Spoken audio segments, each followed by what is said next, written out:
Namaste, angels. This is the daily reading for today, November 19th. There's a Leo moon. Means good things for Leos, first house of self. So any action or anything that you start today should take off. Um, for Geminis, for us, that's our third house of communication. So good time to get some stuff off your chest or to be sending papers back and forth. There could be like communications coming in or stuff you have to fill out and whatnot. And um, you know what? I think for everybody, because also we had a strong energy of Leo as well as a need, particularly for divine feminine, to listen. And it was coming up across as communication in the, it was either in the weekly general or the moon, I think it was the Taurus moon reading, full moon reading. So yeah, do that. Listen, communicate. We are going to begin with the year 1530, when the recess document resulting from the Diet of Augsburg is signed by Charles V and Catholic princes. 1620, the Mayflower reaches Cape Cod and explores the coast. 1805, Lewis and Clark expedition led by Meriwether Lewis and William Clark reaches the Pacific Ocean. It's the first European Americans to cross into the West. 1863, or 9/9, U.S. President Abraham Lincoln delivers his Gettysburg Address beginning 77 years ago. Of course, 4 and 7 equals 11. So he was talking about 47 years, right? Or 4, yeah. 1942. Operation Uranus. Soviet offensive begins during the Battle of Stalingrad. 1 million Soviet soldiers encircle the German 6th Army. 1969. Apollo 12's Charles Conrad and Alan Bean become the third and fourth humans on the moon. And lastly, 1985, U.S. President Ronald Reagan and Soviet leader Mikhail Gorbachev meet for the very first time. Did you know American inventor Frederick E. Blaisdell patents the pencil on this day in the year 1895? Famous birthdays: Charles I, Hiram Bingham, and Indira Gandhi. Would you believe McCaughey septuplets, born to Bobby McCaughey in Des Moines, Iowa, are the first set of septuplets to survive infancy? It occurred they were born on this day in the year 1997. Septuplets, of course, 7 children at the same time.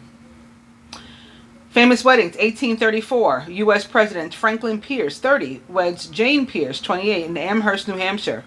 1923, architect Frank Lloyd Wright, 56, weds artist Maud Noel. And 1939, baseball legend Joe DiMaggio, 24, weds Freshies actress Dorothy Arnold at St. Peter and Paul Church in San Francisco. Famous divorces: 2004, singer Jermaine Jackson, 49, divorces Alexandra Genevieve Ozaza, 35, after 9 years of marriage. Famous deaths: Franz Schubert, Emma Lazarus, and Charles Manson. Charles Manson was a murderer, leader of the Manson family, a quasi-commune that arose in the California desert in the late 1960s, which committed several murders, the most famous of whom was Sharon Tate. He was born on November 12th in 1934 in Cincinnati, Ohio, USA. It says generation, silent generation, Chinese zodiac dog, star sign Scorpio. So they've added something new here. This generation box. Silent generation. Not even sure what the fuck that's supposed to mean. Let's see if I can find out real quick. Other famous people from the silent generation: Elvis Presley, Anne Frank, John Lennon, Martin Luther King. I mean, it goes on. There's a whole bunch. Well, there's 12. Mikhail Gorbachev, Saddam Hussein, Kim Jong-il, Paul McCartney, Muhammad Ali, Elizabeth Taylor, George Harrison, and Neil Armstrong. Oh, it does go on. Yeah, there's a whole bunch of people. I don't know what this means. Historically important and notable people from the traditionalist, also called the okay, so it's also called the traditionalist generation or silent generation, which is used to describe people born. Oh, okay, here it is. People born between 1928 and 1945. All right. Anyway, he died on November 19th in 2017 at the age of 83 of natural causes. Somehow, someone let Charles Manson remain alive until he was 83 years old and to die naturally. Isn't that interesting? Emma Lazarus was a poet best known for The New Colossus, a sonnet written in 1883, 9/11 or 11. Its lines appear on a bronze plaque in the pedestal of the Statue of Liberty, which was placed in the year 1903, which equals 13 or 4 or 1111. This woman was born on July 22nd, 11, in the year 1849, 1111. In New York, USA, she was a Cancer. She died on November 19th in 1887 at the age of 38, 11, most likely of Hodgkin's lymphoma.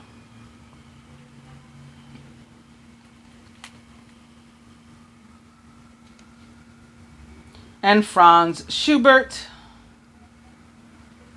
was a composer, Austrian. He was only 31 when he died, yet he'd composed already over 600 works, and a fraction of which were published within his lifetime. The son of a school teacher, he lived most of his life in obscurity in Vienna. It was only after his death in 1828 from typhoid fever and probably syphilis that the extent of his composition was discovered, published, and performed. He's particularly known for his melodies and songs, writing over 500 of the latter. Some of the most famous include The Erkling, Minion, and songs from Goethe, and those based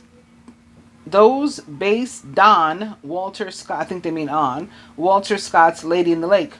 Schubert wrote 8 more, less completed symphonies, though his most well-known is perhaps the Unfinished Symphony, that's the name of it, which he wrote in the year 1822, which is also 1111.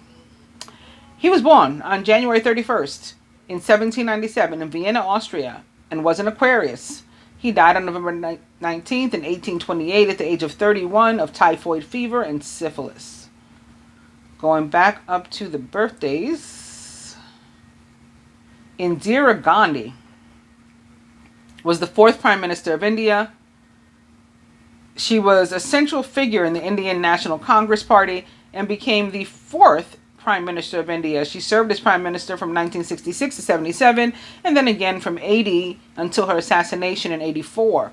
This makes her the 2nd longest serving Prime Minister of India and the only woman to hold the office. She was born on November 19th in 1917, which is 99.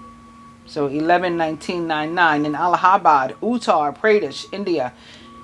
She was a member of the Greatest Generation. Let's see what that is. People born between 1901 and 1927. Nelson Mandela's here, JFK, Queen Elizabeth, Marilyn Monroe, Margaret Thatcher, Lyndon Johnson. Of course, this one goes on and on too. Ronald Reagan, Louis Armstrong, Bonnie Parker, Bonnie and Clyde. Jimmy Carter, he's still with us. Pope John Paul. A lot of interesting people. It goes on and on for pages and pages. Anyway, she died. She was a Scorpio also. She died on October 31st in 1984 at the age of 66 of assassination. So this is her birthday, November 19th, 1917. And she died in October. The first day of, not the first day, the first week of Scorpio, she died. And she was a Scorpio too, so she didn't make it to her birthday that year. Hiram Bingham. He looks like a Nazi. Let's see. Nope.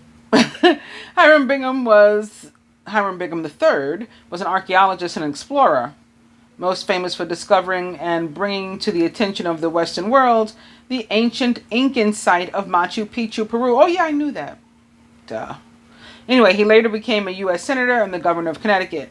He was born on November 19th in 1875 in Honolulu, Hawaii, USA, and was a Scorpio.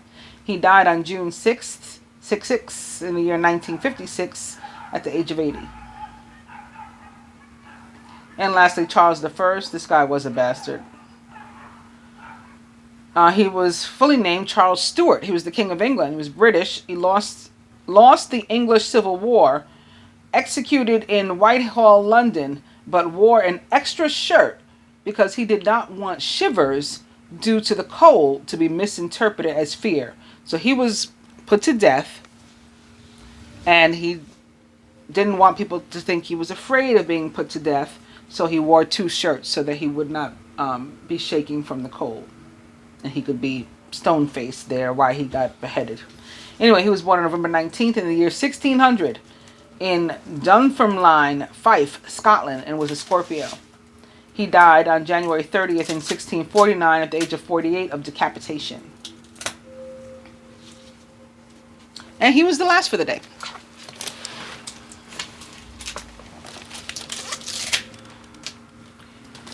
So, the dice, where sex is gone, we'll begin with Weekend Away. Try Again, so maybe it'll come back. And buy shoes. I almost bought shoes earlier today. That's very funny. I guess I should buy them. Spirit also says eat cake. Dirty Movie. So, again, this is like online stuff, activity usually, and or communication. Could be sending pics and whatnot, videos. And forget it.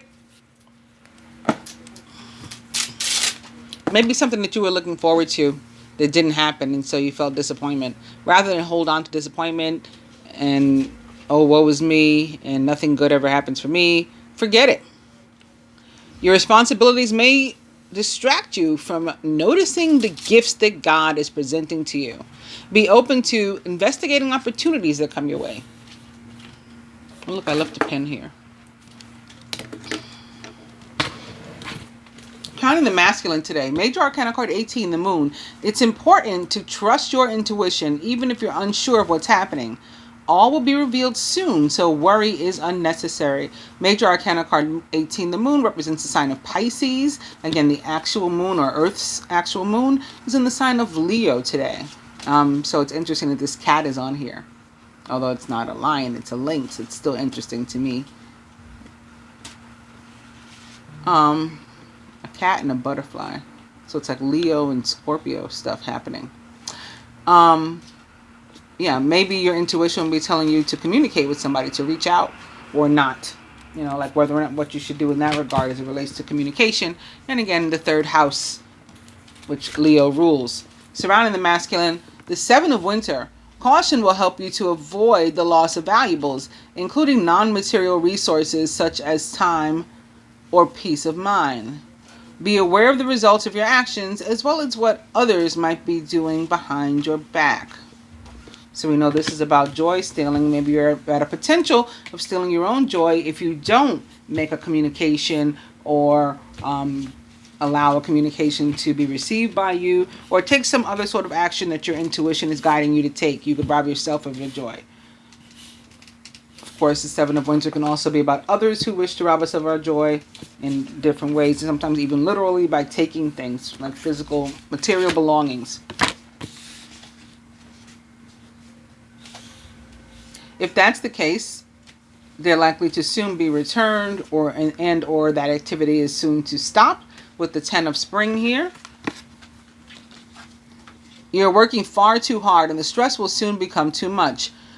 Reach out for help from others and take some time to play and to enjoy life. So I think for the most part, though, again, this is about the masculine himself and potentially stealing his own joy, missing out on an opportunity, because he lacks balance in his life. So it's like all work and no play makes Jack a dull boy. I mean, he might not necessarily be working, but he doesn't have balance, so he's giving all his attention to one area and not nurturing another. Crowning the feminine. Major Arcana card 6, the Lover, speaking of nurturing and like loving. True and long-lasting love finds its way into your life. Follow your heart with caring actions and choices. Major Arcana card 6 represents the sign of Gemini, of course. And to go along with the masculine 7 of Winter, he's the 5 of Winter. Your current path isn't leading you toward the happiest possible outcome, so why not change it? Always maintain integrity and compassion, but be alert to the hidden agendas of others. So for some, there could be something going on between a masculine and feminine, some sort of conflict, and being out to like get each other. At the feminine subconscious is the 8 of Spring. You've been presented with many wonderful opportunities at once. While this may feel very stressful, remember to be grateful for the blessings that heaven sends you. So we got a lot going on anyway. Right now, feminine, like you said, you're probably receiving all kinds of paperwork or sending out stuff and having to deal with important matters and juggle a bunch of stuff in your life. And so you really don't need to be bothered. You really don't need the conflict right now. But the universe has got you in support, and there could be some positive communication that also comes in as a result of the 8 of Spring. I find it interesting also that both are crowned today, both archetypes, by a Major Arcana card, and then one of these funky Winter or Swords cards, and then Fire. Crowning. The Prince of Autumn, slow and steady wins the race. It's important to make a detailed plan before starting any new endeavor. Once you have that plan in place, then you can take immediate action and get as much accomplished as possible. This may be a way, if you do have some sort of conflict, to figure it out and to plan, like, how do we get back to when we didn't have conflict? Or how do we walk away from each other completely without, ill feelings and this sort of energy between us? At the root, foundation. Major Arcana card 0, the Dreamer. You're starting a new adventure. Run free and take a leap of faith.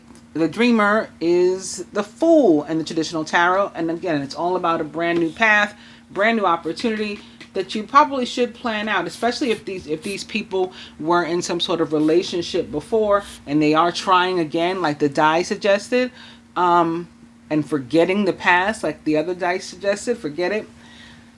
Then what they're going to want to do is, be a little bit more practical and methodical in moving forward. And maybe take their time, too. Again, slow and steady wins the race. At the heart of the matter, boom, Ace of Summer. This is the beginning of a new emotional experience for you. It may be the first blush of romantic love, the rebirth of a current relationship, or the awakening of spiritual gifts and insights. So something brand new is starting, and it will be something to make you smile. So whether, again, it has to do with some sort of business or paperwork or whatnot, because I just keep seeing and hearing that. It results in, something, again, that's going to make you happy, bring about some sort of emotional fulfillment and or satisfaction that you completed this thing and you were successful, even if in the meantime there's some bumps and maybe even some conflicts and maybe even some arguments or debates with some people, who are trying to thwart your progress. It still happens. They can't stop it. So for some, this is an area of love. For some, this is, love and relationship, romance. For some, this is some sort of money matter or business venture, or everyday life stuff. Like I said, money matters and stuff. When you're having to fill out paper, this is annoying, but I got to do this work in order to get to this next step. I got to apply for the benefits I need or for the job I'm looking for or whatever it is. Something to which I'm entitled, and these people are giving me a hard way to go. But I'm going to get my stuff. Also, it could have to do with ascension and the struggles that we go through with that, and the different feelings, that the ups, the downs, the different feelings that one, may experience, but all sort of coming together. And I think I said this in the weekly, that probably around Wednesday or Thursday, things would get a hell of a lot better when the moon was in Virgo. I definitely said that recently on one of the readings. And so I think that's what this is preparing us for, because tomorrow, so that the energy starting to move into that and leave this conflicting, sort of struggle, challenging energy, and move into a happier one, a more positive one, where we, make greater strides in whatever it is we have going on with the Virgo moon tomorrow and Thursday. And then, of course, on Thursday, tomorrow also, the 20th. Yes, Mercury goes direct, the ruler of Virgo, and Gemini, which might be from where this funky air energy is coming. So I think it's all in preparation for happiness, satisfaction, ascension, growth, expansion, that puts a big smile on your face, feels emotionally fulfilling for you. Today, tomorrow, it's coming.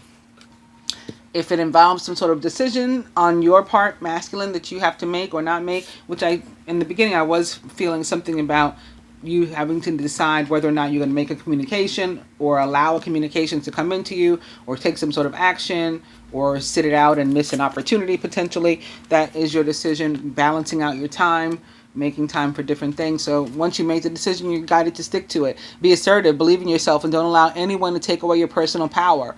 Trust that your inner guidance is true and follow it completely. And for the feminine, speaking of try again, it is Major Arcana card 20, renewal or judgment, which represents the planet Pluto and the sign of Scorpio, which it rules. It's time to get clarity about your life purpose and to make changes so that you're on the path most divinely suited to you. Forgive what has been without judgment and fearlessly embrace what's to come. That means don't hold on to any, harbor any negative feelings, resentment, regret, overthinking a situation, blaming yourself, blaming somebody else. That could be what this 5 of Winter is all about. Like, drop that is what the judgment says. But judgment is also about second time around, second chances, whether it's in business or your life. So again, like maybe you applied for a job before, they didn't call you before, they're calling you now. An apartment, a romantic situation, it didn't work before, we're going to try again, and we're going to take our time, we're not going to rush into it, and it'll work this time, like that sort of thing. Of course, judgment for me also about abundance that is earned, and ascension. Also ascension, yes, because that in a way for me is also like a reward for an abundance that is earned, that's coming from the universe. And then once we get that promotion, that growth, on a higher level, 5D or better level, we get that promotion, that raise from the universe. It shows up down here too, at least at some point. Like in the fairly immediate future from that time, it shows up down here because, as above, so below. So it has to happen down here too. So that's what the feminine has to look forward to. I hope that you guys have enjoyed the daily reading. I will be back tomorrow. Make sure you pay attention to any opportunities that come your way and think twice before letting them pass you by. Namaste.